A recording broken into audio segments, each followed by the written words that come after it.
अब इसमें ना ये कौन से टाइप का क्वेश्चन है, पढ़ के बता सकते हो? कंसिडरेशन अदर देन कैश वाला। जब आप सॉल्व करोगे तब आपको पता चलेगा इसमें अलग क्या है। तो अभी स्टार्ट करते हैं। ऐसे देखने में नॉर्मल है पर सॉल्व करते हुए एक छोटी सी प्रॉब्लम आएगी। तो पहले क्वेश्चन पढ़ लो, फर्स्ट पहले कर लेते हैं, फिर देखेंगे सेकंड होमवर्क में करेंगे या यहीं करेंगे।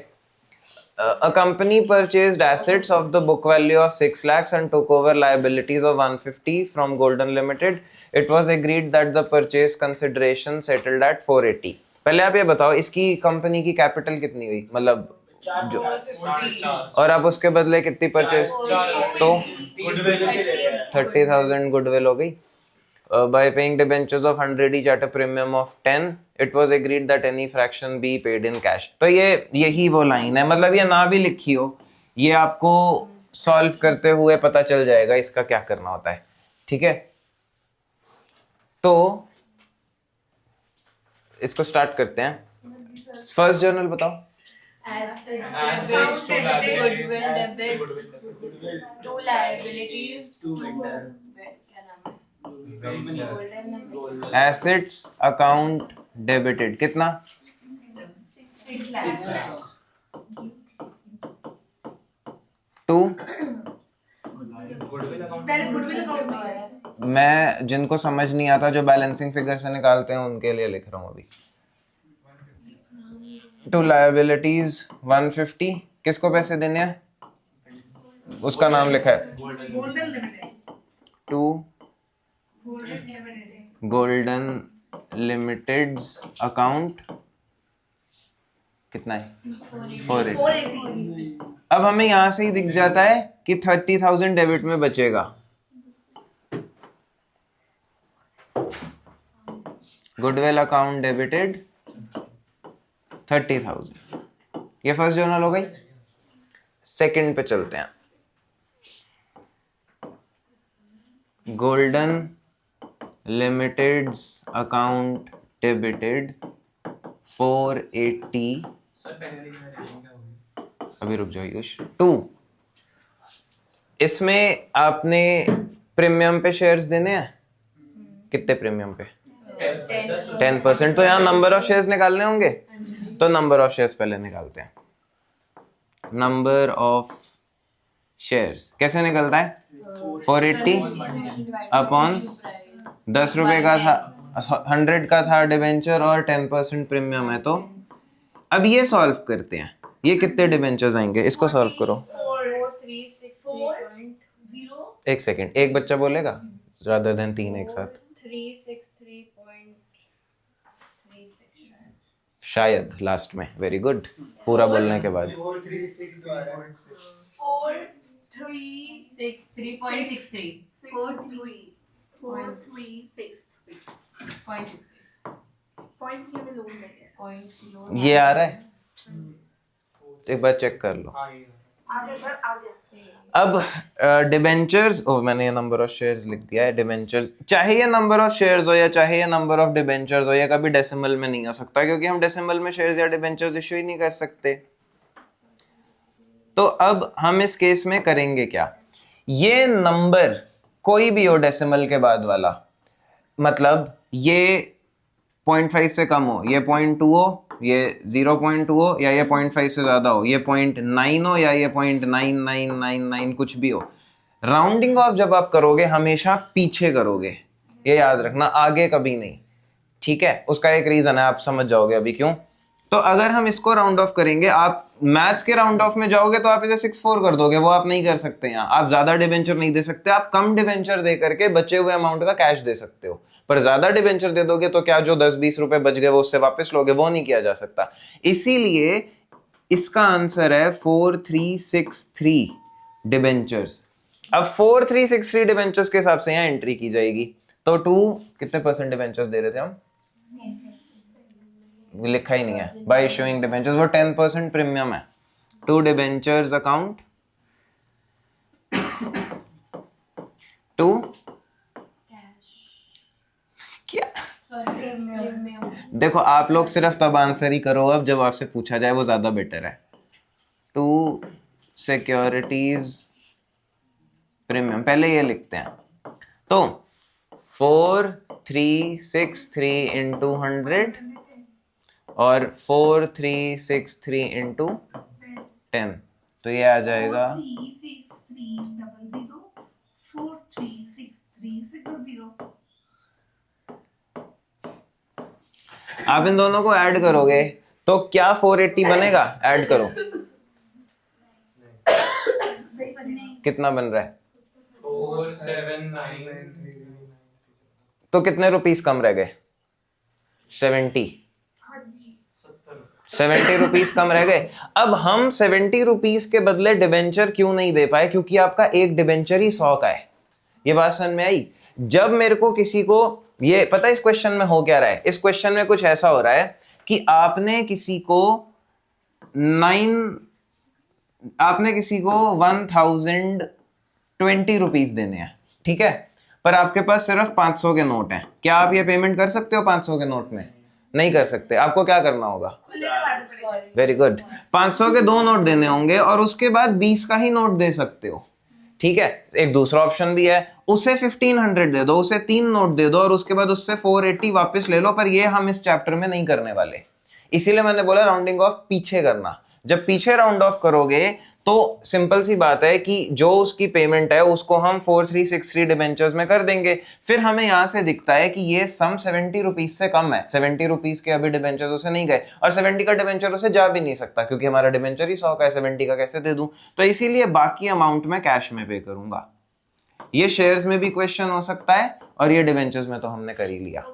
ये बात समझ में आती है? सर हम 4360 शेयर इशू कर सकते हैं। जब आपको यहाँ 3 दिख ही रहा है तो आप बाकी क्यों, आप सिर्फ उतनी, देखो आयुष आप यहाँ ये भी कर सकते हो, उसे सिर्फ 500 का एक ही नोट दो, ठीक है, और बाकी यूपीआई कर दो। और ये भी कर सकते हो कि नोट में जाओगे मत, सारा अमाउंट यूपीआई कर दो। आप इन पॉसिबिलिटीज पे जा रहे हो, ठीक है। क्लोजेस्ट अमाउंट जो डिबेंचर्स में पे किया जा सकता है वो डिबेंचर्स में पे किया जाएगा और सिर्फ जो अमाउंट डिबेंचर के मल्टीपल में नहीं है वो कैश दिया जाएगा। बात समझ में आई? ये चीज सबको समझ में आ गई? हाँ, समझ तो आई जाएगी। हम चेक कर सकते कैश का बैलेंस सही है कि नहीं? कर तो सकते हैं। जो डेसिमल होता है उसको उससे मल्टीप्लाई कर दो, वो एक तरीका होता है, पर आप उसमें मत जाओ, बस आप माइनस कर देना, ठीक है। ऊपर वाला सही है तो ये सही होगा। अब सेकंड क्वेश्चन जो है उसमें भी कुछ ऐसा ही होगा, उसको जल्दी से करते हैं। X took over assets of 5 lakhs and liabilities of one of another company at an agreed price of 380। तो इसकी वैल्यू कितनी है और आप कितने पैसे दे रहे हो? तो 20 very good. Purchase consideration was discharge by short debentures, इसको मैं इधर ही लिख देता हूँ। तो assets account debited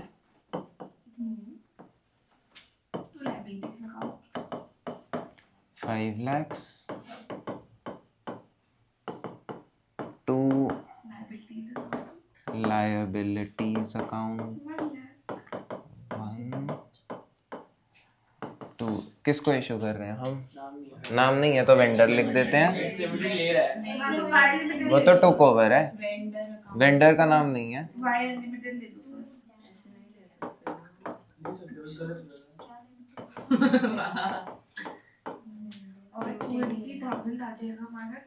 to capital reserve account 20, ये फर्स्ट जर्नल हो गई। अब वो बोलता है ये जो आपने वेंडर को पेमेंट करनी है ये आपने डिस्काउंट ऑफ 10 पे करना है। तो हम यहाँ, चलो यहाँ लिखते हैं, डिस्काउंट वाली एंट्री तो हमें आती है, क्या आती है बताओ? हाँ, vendors account debited 380, discount debit होगा क्योंकि डिस्काउंट आप दे ही रहे हो, 2 डिबेंचर्स होंगे, ठीक है। पहले हम नंबर ऑफ डिबेंचर एक बार निकालते हैं, तो नंबर निकालेंगे। परचेज कंसिडरेशन है 380, 100 का डिबेंचर 10% डिस्काउंट तो 90, इसको सॉल्व करो कितना आता है? ये आएगा 4222.22, ठीक है। अब इतना तो सबको आता है, ये हमेशा पीछे राउंड ऑफ होगा। वैसे तो ये मैथमेटिकली भी पीछे होता, पर ये 88 होता तो भी ये पीछे ही राउंड ऑफ होता। तो हम कितने डिबेंचर्स देने वाले हैं? 4221। तो ये डिबेंचर्स हम देते हैं। यहाँ पे हम लिखेंगे discount on issue of debentures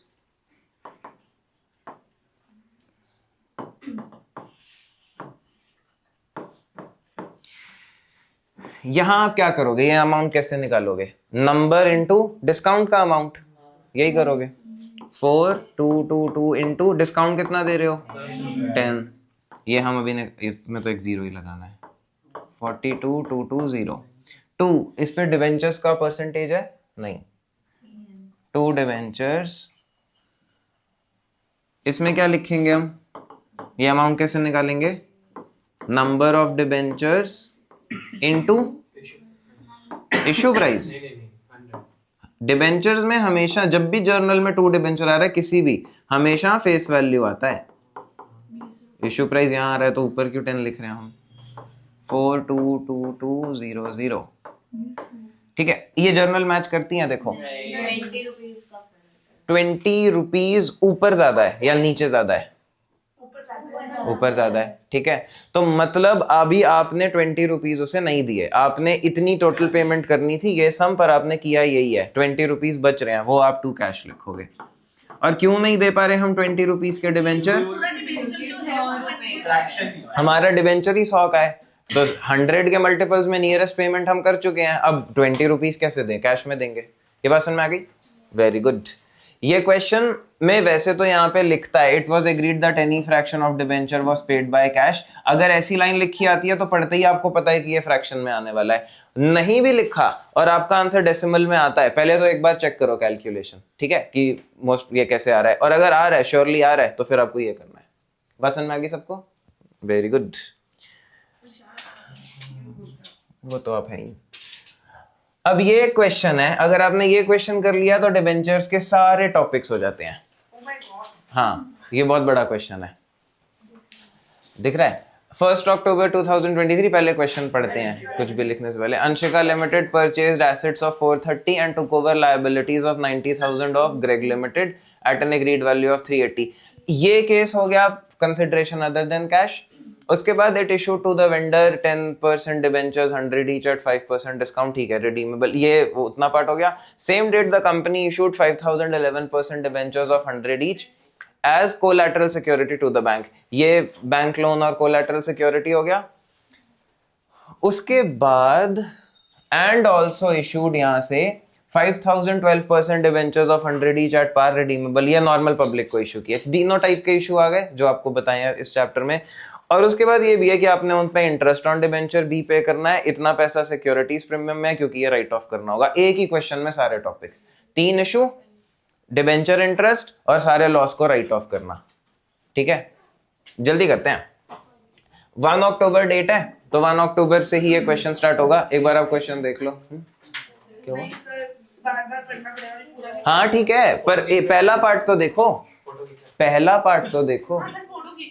ये चेयर खाली थी वैसे, वहां जाके क्यों बैठे,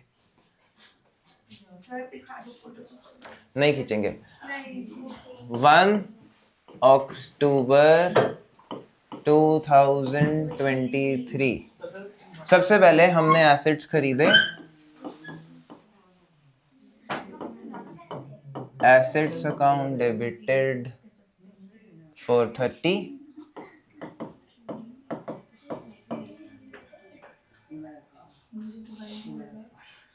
liabilities 90,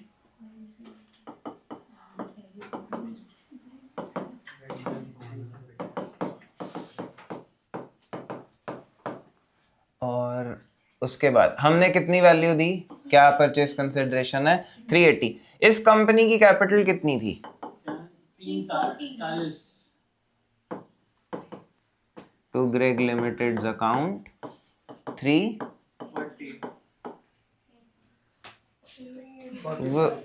ये तो यहीं पे लिखा हुआ है।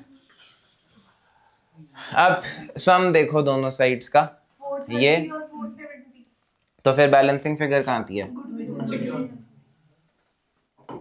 गुडविल अकाउंट कितना 40, क्योंकि वो 470 है।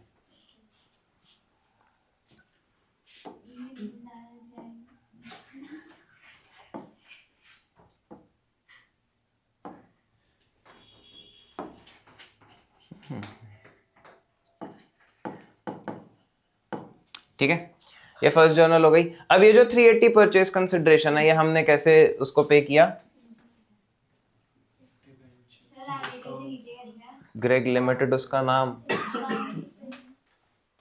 हाँ जी बताओ, ये कैसे दे रहे हैं हम? डिवेंचर्स ऑफ 5% 5% डिस्काउंट, और रिडम्पशन पे कुछ प्रीमियम नहीं है, सिर्फ 5% डिस्काउंट पे ये दे रहे हैं। तो इसी डेट पे 1 October 2023 Greg limited's account debited 380 to कितने परसेंट डिवेंचर्स हैं ये? डिस्काउंट 10%। ठीक है, ये परसेंटेज बहुत इंपॉर्टेंट है। क्यों? क्योंकि इस क्वेश्चन में हमें इंटरेस्ट भी पे करना है। डिस्काउंट हाँ, डिस्काउंट भी आएगा।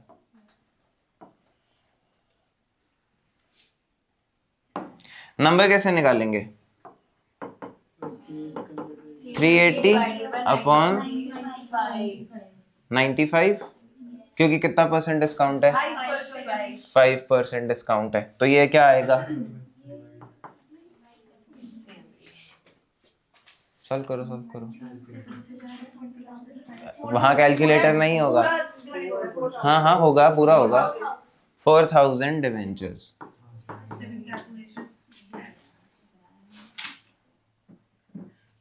तो यहां आ जाएगा 4000 इंटू 5।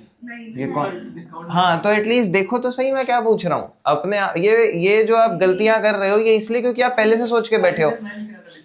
तो आप वो मत बोलो, मैं जो पूछ रहा हूँ आप वो बोलोगे ना। आप जो भी लिख रहे हो बहुत अच्छी बात है, पर आंसर करने से पहले एक बार बोर्ड की तरफ देख तो लो, क्योंकि क्लास की स्टार्टिंग से अब तक ये हो रहा है, मैं पूछ कुछ रहा हूँ, आंसर कुछ और आ रहे हैं। और यही आप एमसीक्यू में करोगे, ये याद रखना। जब आप एमसीक्यू पढ़ रहे होगे, आप पहले दिमाग में क्रिएट कर लोगे क्वेश्चन क्या आने वाला है और टिक कर दोगे, और वहां ऑप्शन भी जरूर होगा। देखना सीख जाएंगे सब कि क्या पूछा जा रहा है, बहुत अच्छी बात होगी। 4 लाख। यहां आएगा discount, discount on issue of debenture. कितने डिवेंचर्स हैं? 4000, डिस्काउंट था 5, तो ये कितना आएगा? ऑब्वियसली ये अमाउंट्स लिखने के बाद जर्नल मैच करती है। अगर मैच नहीं कर रही तो या तो कैश वाला डिफरेंस है, पर वो डेसिमल में होगा, और होल नंबर में मैच नहीं करती तो गलत किया है। ठीक है, ओके। तो फर्स्ट पार्ट हो गया।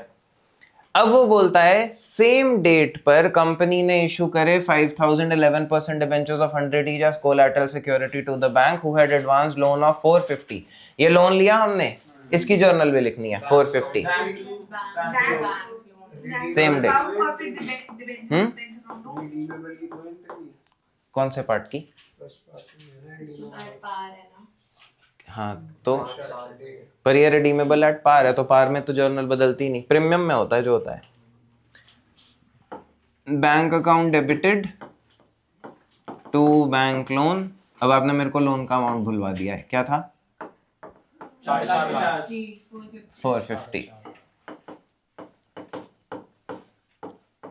ओके, और इसके बदले हमने डिवेंचर्स भी दिए हैं, जिसको कोलैटरल बोलते हैं। उसकी जर्नल क्या होती है? जर्नल तो सिंपल है, debenture suspense account debited to 11% debenture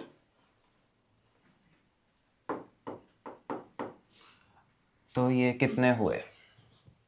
5000 11% debentures of 100 each, कितनी वैल्यू हो गई? 5 लाख।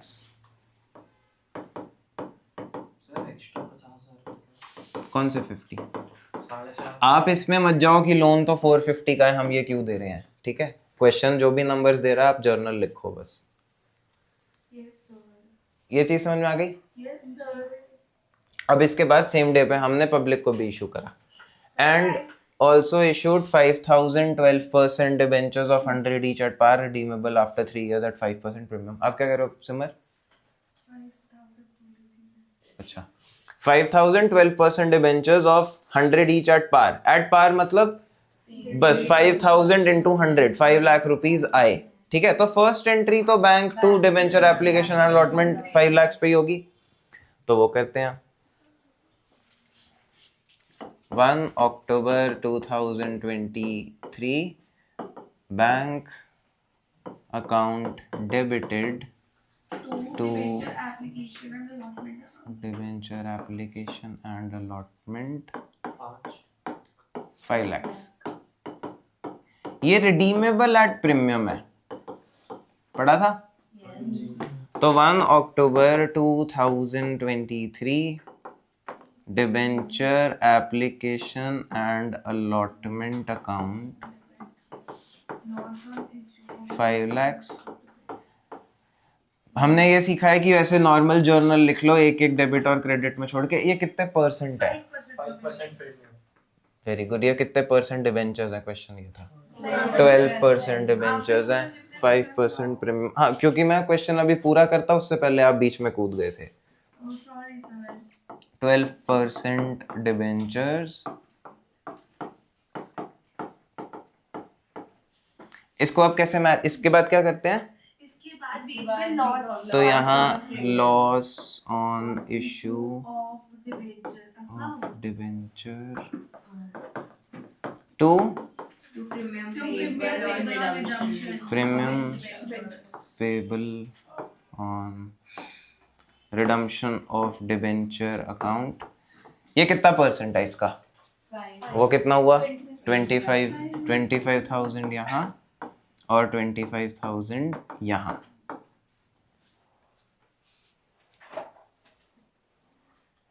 ठीक है, ये इशू की सारी जर्नल हो गई। जल्दी लिखो।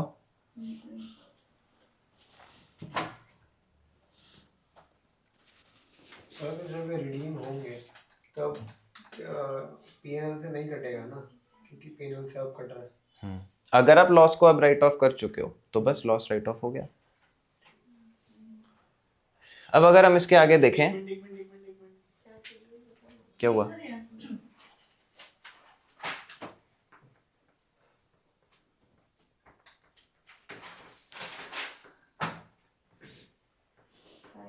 चलो अब इतना तो याद हो गया होगा क्या करना है।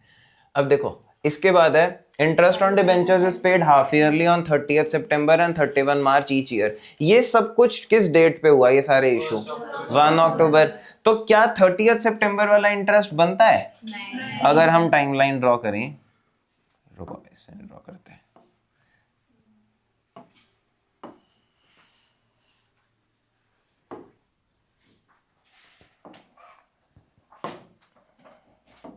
अब देखो टाइमलाइन पर अगर हम ये ड्रॉ करेंगे तो बड़ी लॉजिकल सी बात है। ईयर कब स्टार्ट होता है? 1। और ये कब स्टार्ट हुआ होगा? 2023। मिडल ऑफ द ईयर यहाँ कहीं आता है 30th सितंबर 2023। और ईयर एंड कब हो जाएगा? आपने ये डिबेंचर्स इशू कब करे हैं? मतलब 30th, मतलब यही डेट है 1 अक्टूबर, यही डेट है। इस दिन इसके एक दिन बाद तो क्या ये फर्स्ट 6 मंथ्स का कोई इंटरेस्ट बनता है? वो इशू ही यहाँ हुए। अब यहाँ इशू होने के बाद यहाँ से यहाँ इंटरेस्ट दोगे, ये कितना हुआ? 6 मंथ्स। तो अब सारे डिवेंचर्स पे 6 मंथ्स का इंटरेस्ट दिया जाएगा। सारे मतलब जो आपने वेंडर को दिए उस पे दोगे, जो ये दिए हैं कोलैटरल इस पे देंगे इंटरेस्ट। ये याद रखना, जो डिबेंचर्स बैंक को कोलैटरल दिए होते हैं उन पे कोई इंटरेस्ट नहीं होता। ठीक है, हाँ, आप उस पे कोई इंटरेस्ट पे नहीं करते। तो बेसिकली आपने फर्स्ट केस ये वाले डिबेंचर्स पे इंटरेस्ट देना है। 40 lakhs का 10% कितना होता है? पर ये पूरे साल का है, 6 महीने का, तो यहाँ 20 देना है। ये हम याद रखते हैं।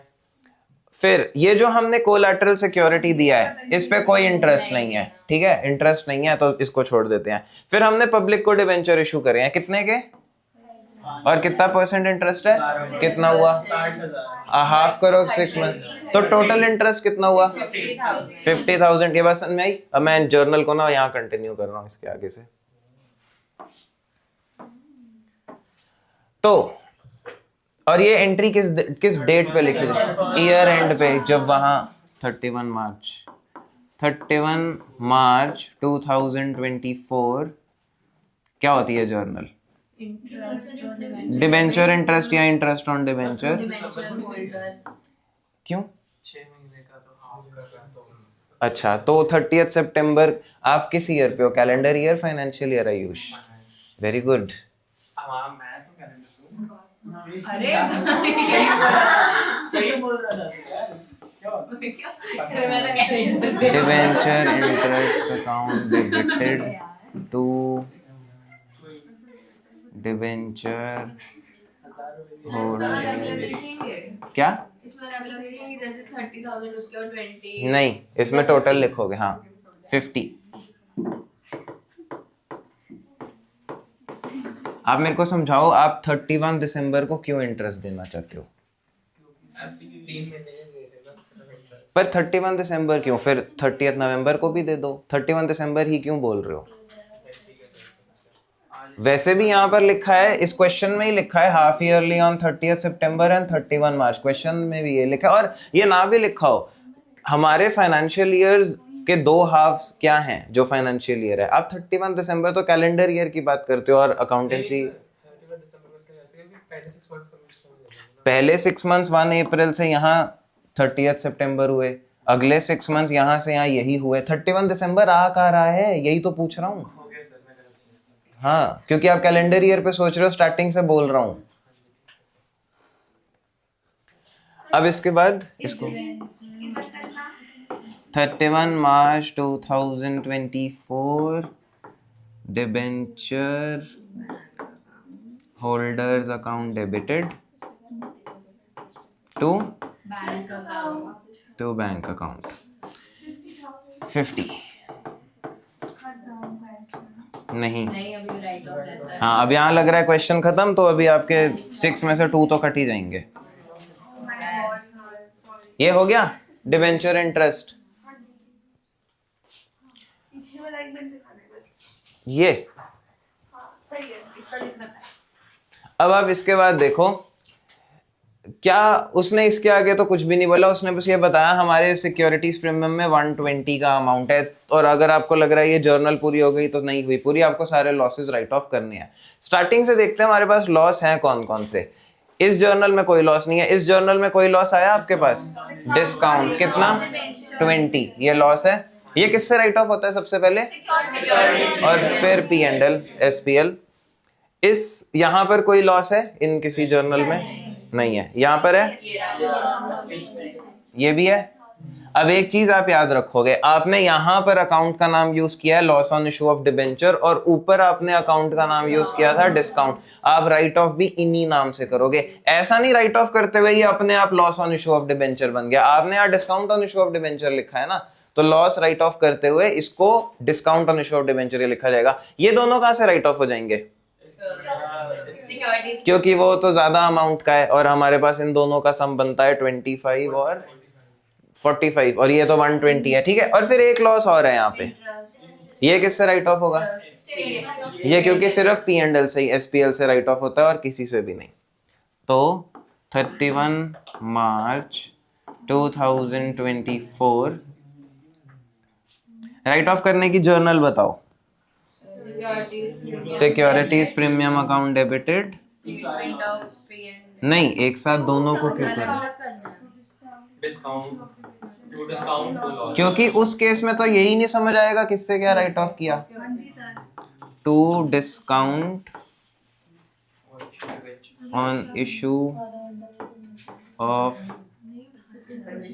डिबेंचर अकाउंट टू, आप सब थोड़ा सा चुप रहो, ठीक है। To loss on issue of debenture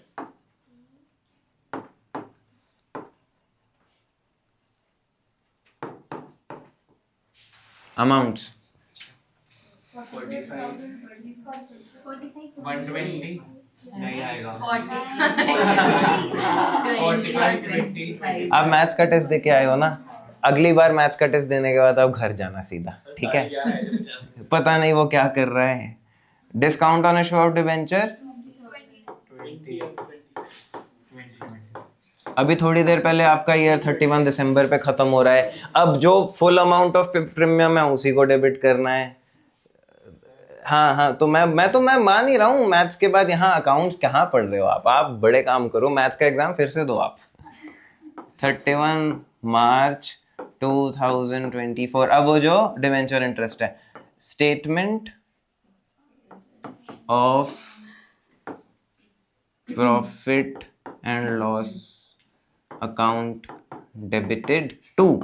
अब यहाँ टू में भी ना एक चीज का ध्यान रखना आप, मैंने लिखा है डिबेंचर इंटरेस्ट, तो मैं डिबेंचर इंटरेस्ट ही लिखूंगा। जिन लोगों ने इंटरेस्ट ऑन डिबेंचर लिखा है वो इंटरेस्ट ऑन डिबेंचर लिखेंगे, क्योंकि आपने मतलब हो सकता है ना कि हमने डिफरेंट नेम्स यूज किए हों, तो उसी नेम को राइट ऑफ करो। Very good.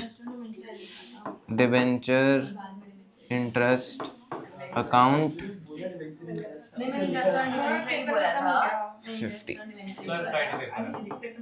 Okay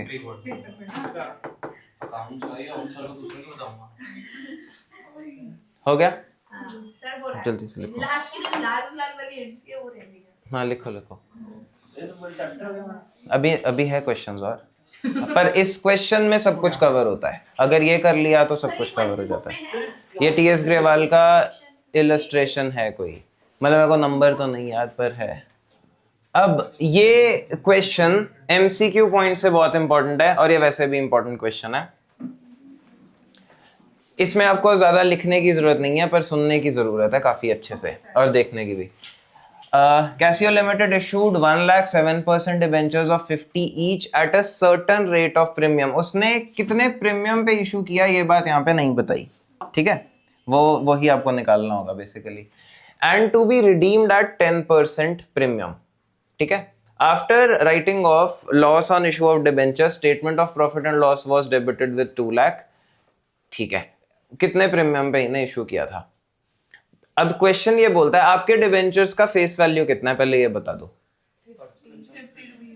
50 lakhs total. हमारे 50 लाख के डिबेंचर्स हैं, ठीक है। और ये जो ये चलो इसको ना यही लिखते हैं ताकि इजीली हो जाए। 50 लाख के डिबेंचर्स हैं, 50 लाख के डिबेंचर्स को प्रीमियम पे इशू किया है, वो हमें नहीं पता, वो छोड़ देते हैं अभी। और प्रीमियम पे ही रिडीम किया है, कितने प्रीमियम पे रिडीम करा है, वो कितना हुआ। ये एक जीरो ही तो कम करना होता है, 5 lakhs। ये अमाउंट हमें नहीं पता, इन दोनों का सम जाता किधर है, नहीं सॉरी ये कहां जाता है, ये लॉस है जो राइट ऑफ होता है, ठीक है, ये लॉस है राइट ऑफ होता है। और जो प्रीमियम होता है स्टार्टिंग का वो क्या जाता है, सिक्योरिटीज प्रीमियम। और आपको ये भी पता है कि ये जो लॉस है ये पहले किससे राइट ऑफ होता है, इसी से, और फिर बचा हुआ किससे राइट ऑफ होता है, एसपीएल से। तो मैंने 5 lakhs को राइट ऑफ किया होगा पहले सिक्योरिटीज प्रीमियम से और फिर एसपीएल से। इन दोनों में से कोई एक फिगर क्वेश्चन बताता है, वो बोलता है after writing off loss on issue of debenture the statement of P and L was debited with 2। आपने पी एंड एल में कितना डेबिट किया ये, तो मतलब प्रीमियम से कितना डेबिट हुआ था, एसपीएल से 2 लाख डेबिट हो रहा है और प्रीमियम से 3 लाख डेबिट हुआ था, तो ये अमाउंट कितना था, ये 3 लाख था, यही तो अमाउंट है।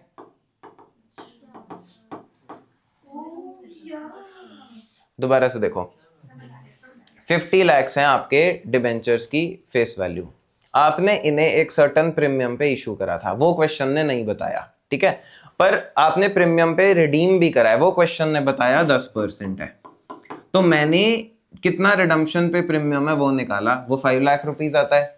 इस 5 लाख को राइट ऑफ किया जाता है किससे, सिक्योरिटीज प्रीमियम से जो हमें नहीं पता, और उसके बाद पी एंड एल से जो हमें पता है। हमें पता है कि 5 लाख पी एंड एल से राइट ऑफ हुआ 2 lakhs, तो कितना पहले ही राइट ऑफ हो चुका था प्रीमियम से, 3। तो भाई ये 3 ही तो आपने कलेक्ट किया था, क्योंकि प्रीमियम का कोई ओपनिंग बैलेंस तो लिखा ही नहीं है, तो सारा प्रीमियम अभी आया था।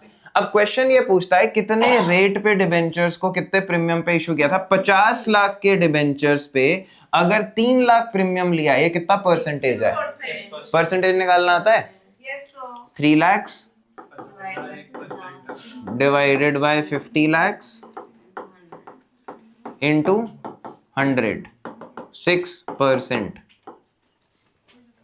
समझ में आया क्वेश्चन, मतलब इतना टफ नहीं है, पर एक बार आपको समझ आ जाए क्या करना है, ऐसे सोचोगे, ऐसे माइंड मैप क्रिएट करोगे तो इजी हो जाएगा, नहीं तो मुश्किल है ना। समझ में आया कुछ कुछ। इशित अपने लिए खुद बोल लेगा। हाँ हाँ समझो। सर ये जो 5 लाख है वो रिडेम्पशन का लॉस है ना, हाँ जी, तो इससे हम इशू जो प्रीमियम पे इशू करें वो कैसे निकाल रहे हैं वैल्यू? क्योंकि हमारे पास सिक्योरिटी का वो नहीं था ओपनिंग बैलेंस, इसलिए ना। सीधा उससे तो निकला ही नहीं। जो हमने रिडीम करा उस पे जो लॉस आया वो हमने देखा कि कौन सा प्रीमियम से कटा कौन सा पीएनएल से। हाँ बट जो उन्होंने तो इशू वाला पूछा है ना revenue वाला। अच्छा, तो सिक्योरिटीज प्रीमियम इशू पे ही तो कलेक्ट होता है, अच्छा, उससे राइट ऑफ। और उसी अमाउंट से तो वो लॉस राइट ऑफ हुआ होगा पहले। क्या सिक्योरिटीज प्रीमियम पहले से भी पड़ा होगा, पर जो पहले से भी पड़ा होगा वो भी तो किसी के इशू पे ही आया होगा, और अभी पहले से कोई पड़ा ही नहीं, तो इसी के इशू पे सिक्योरिटीज प्रीमियम आया, इसी के इशू पे लॉस भी क्रिएट हुआ। ये लॉस पहले इससे राइट ऑफ हुआ, पर हमें वो अमाउंट नहीं बताया गया। उसके बाद 2 लाख P&L से राइट ऑफ हुए, तो यहां से तो फिर 3 लाख, ये इशू वाले पे 3 लाख राइट ऑफ हुए थे ना, तो ये 3 लाख हमने कलेक्ट किए थे पहले, तभी तो यहां से राइट ऑफ हो रहा है। और फिर परसेंटेज 50 लाख पे 3 लाख प्रीमियम कलेक्ट करा, तो वो 6% प्रीमियम है। ये बात समझ में आ गई? नेक्स्ट भी ऐसा ही है। अब नेक्स्ट पे ध्यान देना। एक कंपनी है, उसने 40,000 10% डिबेंचर्स इशू करे of 200 each at a certain rate of discount, ठीक है, and were to be redeemed at 20% premium. Existing balance of securities premium before issuing of these shares was 25 lakhs, and after writing off loss on issue of debenture, the balance in securities premium was 5 lakhs. At what rate of discount these debentures were issued? ये भी simple है। पहले आप मेरे को face value बताओ, इनकी face value कितनी है? 80 lakhs। ओके, अब यहां देखना ध्यान से, ठीक है। 80 लाख रुपीज फेस वैल्यू है, हमने इसे डिस्काउंट पे इशू करा है, ऐसा ही है, पर क्या वो मेंशन्ड है कि कितना डिस्काउंट है? नहीं, तो इसको क्वेश्चन मार्क लगा देते हैं।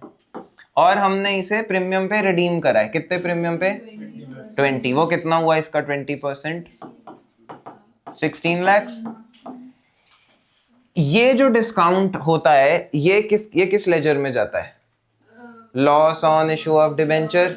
और जो प्रीमियम होता है रिडम्पशन वाला वो भी उसी लेजर में जाता है। ये दोनों मिल करके loss on issue of debenture में गए होंगे।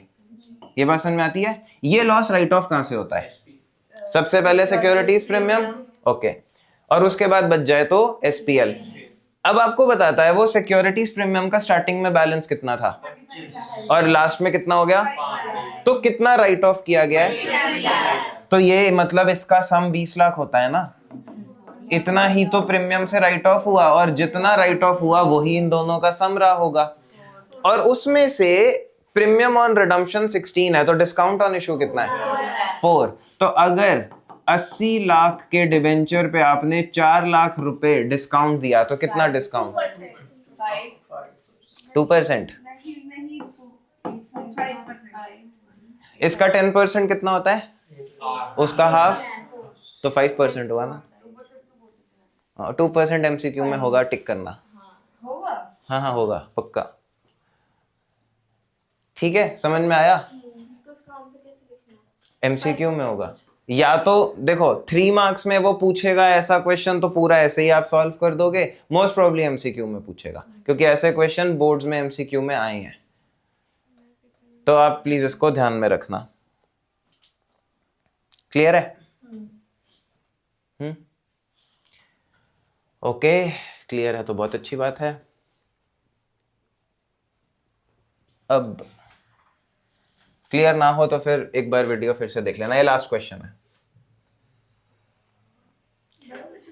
नहीं, छोटा सा है, ज्यादा बड़ा नहीं है।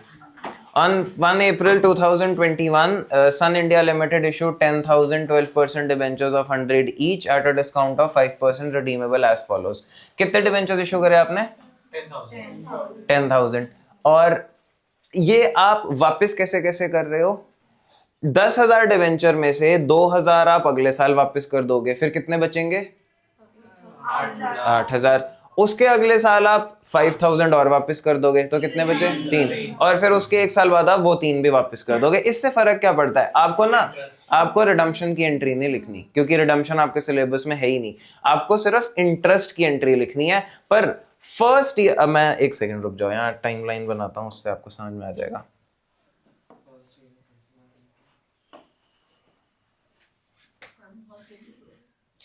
अब हमारे पास टोटल कितने ईयर्स हैं? हम अप्रैल 21 में इशू करते हैं और 24 में ये बात खत्म हो जाती है।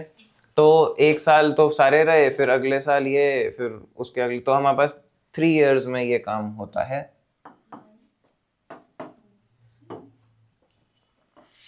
तो 1 0 4 20 कहाँ शुरू होता है? 21। यहां पर आप डिवेंचर्स इशू करते हो कितने? 10,000 डिवेंचर्स। पूरे साल आप कितने डिवेंचर्स पे इंटरेस्ट दोगे? 10,000 डिवेंचर्स पे इंटरेस्ट दोगे। जो भी रेट और अमाउंट है वो निकाल लेंगे। इस दिन आप रिडीम कर देते हो थोड़े से डिवेंचर्स। क्वेश्चन में लिखा है कितने रिडीम करते हैं? 2,000 रिडीम कर दिया। अब यहाँ बचे कितने? 8,000। मतलब इसके नेक्स्ट ईयर हम क्या करेंगे? 8,000 पे इंटरेस्ट देंगे। फिर यहाँ हम क्या करते हैं? 8 बचे थे, 8 में से 5 और 10 में से मत माइनस करना 5, क्योंकि बचे हुए हैं उनमें से माइनस किया जाएगा ना। 8 में से 5 और रिडीम कर दिया तो बचे कितने? तो लास्ट ईयर कितने पे इंटरेस्ट दिया जाएगा? और यहाँ सारे, यहाँ तो बात ही खत्म हो जाती है। 31 03 23।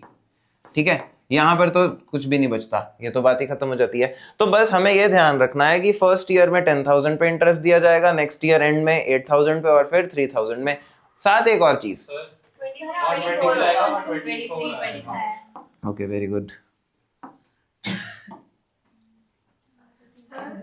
हाँ जी, अभी तो जैसे क्वेश्चन में लिखा है कि इंटरेस्ट पेड एनुअली, हाँ, अगर एनुअली ना लिखा हो तो आप एनुअली ही दोगे। ठीक है, हाफ ईयरली होगा तो वो बोलेगा। साथ ही एक चीज और ध्यान रखना, एक एंट्री होगी debenture interest to debenture holder, फिर डिबेंचर होल्डर टू बैंक। तीसरी इशू की नहीं लिखनी, सिर्फ इंटरेस्ट के। क्या? अरे वो उसके अलावा, अगर मैं इंटरेस्ट की बात करूं तो उसके आगे की जर्नल बताओ। डिस्काउंट को राइट ऑफ, डिस्काउंट इंटरेस्ट को राइट ऑफ की एंट्री। वो क्वेश्चन बोले ना बोले आपने राइट ऑफ करना है। कौन सा डिस्काउंट है इसमें? यार वो तो इशू में ही आ गया ना आयुष जी, वो तो इशू में ही आ गया। मैं बोल रहा हूं कि ईयर एंड पे हमें क्या करना है, हमें सारे एक्सपेंसेस राइट ऑफ करने हैं, चाहे क्वेश्चन बोले या ना बोले। ठीक है, ये बात क्लियर है? तो सबसे पहले ये डिवेंचर्स इशू करते हैं। 10,000 12% debentures of 100 each at 5% discount और रिडीमेबल एट 5%। तो 1 April 2021 bank account debited to debenture application and allotment. 10,000 debentures हैं, 5% डिस्काउंट दे दिया, कितने पैसे लोगे? 95। हाँ तुम 95, वेरी गुड। पहले ये बताएंगे दिस इंटू दिस 10 lakhs होता 10, तो 950 ले रहे हैं।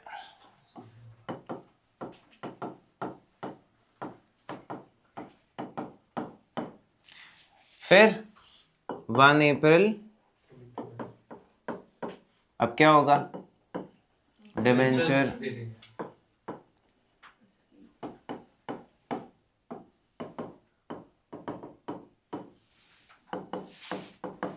discount on issue of debenture 50 to, ये कितने परसेंट है? 12% डिवेंचर्स।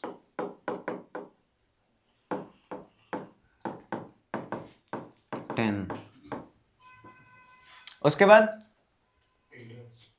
इंटरेस्ट। यहाँ ये इशू है सिर्फ, अब इंटरेस्ट वो कब देंगे? ईयर एंड पे 31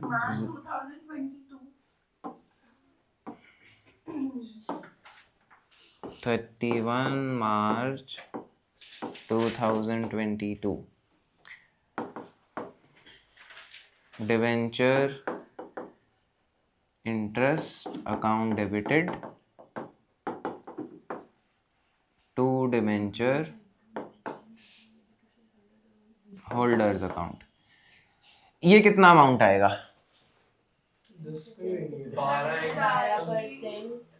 12%। आपने 12% निकालना है किस अमाउंट का? 10,000 तो नंबर ऑफ डिवेंचर है, नंबर पे देते हैं। 10 lakhs का 1,20,000। क्या आप जितने पैसे लिए हैं उसका 12% निकालते हो या फेस वैल्यू होगा? हमेशा फेस वैल्यू। डिस्काउंट पे इशू करो, प्रीमियम पे इशू करो, किसी पे भी करो, तो 10 lakhs का 12% 120। सर खाली एक बार ही करेंगे ना राइट ऑफ? राइट ऑफ एक बार हो गया फिर तो हो गया राइट ऑफ। नहीं, हर साल के एंड तक करेंगे। हर साल एंट्री करती है। अरे एक सेकंड, अभी करते हैं। Debenture holders account debited 120 to bank account 120। Okay, ये पे कर दिया। अब इसी दिन राइट ऑफ करते हैं 31 मार्च 2022। आपके पास कौन कौन से लॉसेस हैं जो आपने राइट ऑफ करने हैं? Discount on issue of debenture 50 और डिवेंचर इंटरेस्ट। ये सिक्योरिटीज प्रीमियम से भी राइट ऑफ होता है। क्या आपके पास सिक्योरिटीज प्रीमियम है? यहाँ नहीं है। क्या इशू करते हुए कोई प्रीमियम लिया? नहीं है, तो है ही नहीं। या तो पहले से हो या आपने इशू करते हुए हो, तो उन दोनों में से तो कुछ नहीं है। तो ये भी एसपीएल और ये भी SPL. SPL account debited to discount on issue of debenture to debenture interest account। अब डिवेंचर इंटरेस्ट है 120 और discount on issue of debenture था 50, तो 170 यहां से राइट ऑफ हो गया। ये फर्स्ट ईयर है। अब इसके बाद क्या होगा? अब जो आपने क्वेश्चन पूछा कि राइट ऑफ कब करना है, ये इस ईयर के खर्चे थे, इस ईयर के खर्चे राइट ऑफ हो गए। नेक्स्ट ईयर अगर कोई लॉस क्रिएट होगा तो वो नेक्स्ट ईयर राइट ऑफ होगा, सिंपल। ये तो राइट ऑफ हो चुका, पर नेक्स्ट ईयर भी तो इंटरेस्ट दोगे ना, तो उसको राइट ऑफ, वो क्या बोलोगे पिछले साल कर दिया, पिछले साल तो पिछले का राइट ऑफ किया है, तो अगले साल अगले का राइट ऑफ होगा। नेक्स्ट ईयर एंड पे जाते हैं, क्योंकि अब नेक्स्ट ईयर कोई इशू तो होता नहीं, रिडम्पशन की एंट्री आपको लिखनी नहीं, आपको सिर्फ इंटरेस्ट की लिखनी है। 31 मार्च 2023। क्या हमने डिसाइड याद क्या बनाया था? अब कितने डिवेंचर्स बच गए? इनकी वैल्यू कितनी हुई टोटल? 8 lakhs। उसका 12% 96,000। तो यहां पर हम लिखेंगे debenture interest account debited to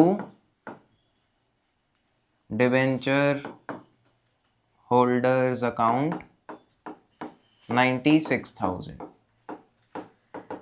ठीक है, अब इसे पे कर देंगे। Yes, sir. Debenture holders account debited to bank account. Debenture holders account debited to bank 96। और अब इसको राइट ऑफ किया जाएगा, क्योंकि ये एक्सपेंस इस साल क्रिएट हुआ, इसको इस साल राइट ऑफ कर देंगे। 31 मार्च 2023। एसपीएल, एग्जाम में एसपीएल नहीं लिखना है, पूरा लिखना है। To debenture interest account 96। हो गया। लास्ट ईयर में क्या होगा? ये 3 एंट्रीज रिपीट होंगी पर अमाउंट बदल जाएगा। लास्ट ईयर का अमाउंट बता सकते हैं क्या होगा? 36, क्योंकि 3000 डिवेंचर हैं ऑफ 100 ईच, 3 लाख, 3 लाख का 12% 36। तो ये 3 एंट्रीज आप 36,000 से कर दोगे। बस समझ में आती है? बस ये इस चीज में डिवेंचर इंटरेस्ट का अमाउंट ध्यान रखना था। हाँ, अब इसका आंसर देंगे। Can capital reserve be used to write off loss on debentures? No. सिर्फ सिक्योरिटीज प्रीमियम, और वो खत्म हो जाए तो एसपीएल। कैपिटल रिजर्व से नहीं होता। ऐसा मैं क्यों बता रहा हूँ? कई क्वेश्चंस में क्या होगा, आपको ये सब दे देगा, लॉस दे देगा, और नीचे लिख देगा balance in securities premium was 1 lakh and capital reserve 70। वो हमारे लिए इमटेरियल है। कैपिटल रिजर्व का बैलेंस का हमें कुछ करना नहीं, वो सिर्फ आपको कंफ्यूज कर रहा है। कुछ बच्चे जिन्हें नहीं पता वो उससे राइट ऑफ भी कर देंगे। और लास्ट चीज, जीरो कूपन बॉन्ड्स क्या होते हैं?